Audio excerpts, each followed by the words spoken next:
Vuoi allontanare le pulci e altri parassiti dai tuoi animali domestici, cani o galline che siano? Prova questo antichissimo rimedio legato alla pulicaria dissenterica.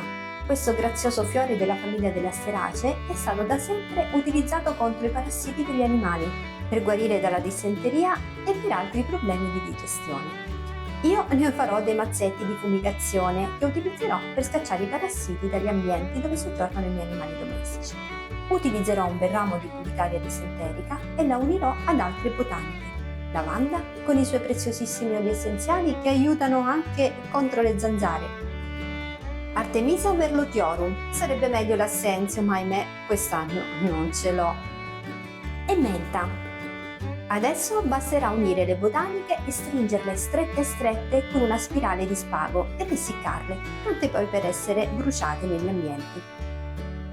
Nel mentre che faccio il primo mazzetto, vi racconto qualcosina di più su questo sottovalutato fiorellino. Il nome generico pulicaria deriva dal latino pulicaria, cioè simile alle pulci, riferendosi alla somiglianza che i suoi semi hanno appunto con le pulci.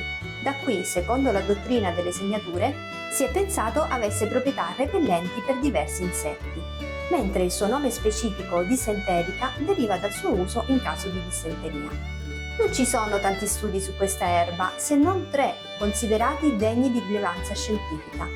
Recentemente uno studio ha valorato queste sue applicazioni fitoterapiche, queste sue antiche applicazioni fitoterapiche.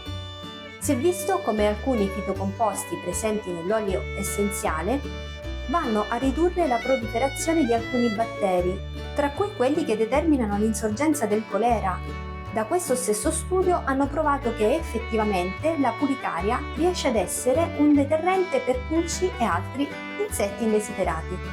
Ma questo è solo l'inizio delle ricerche scientifiche.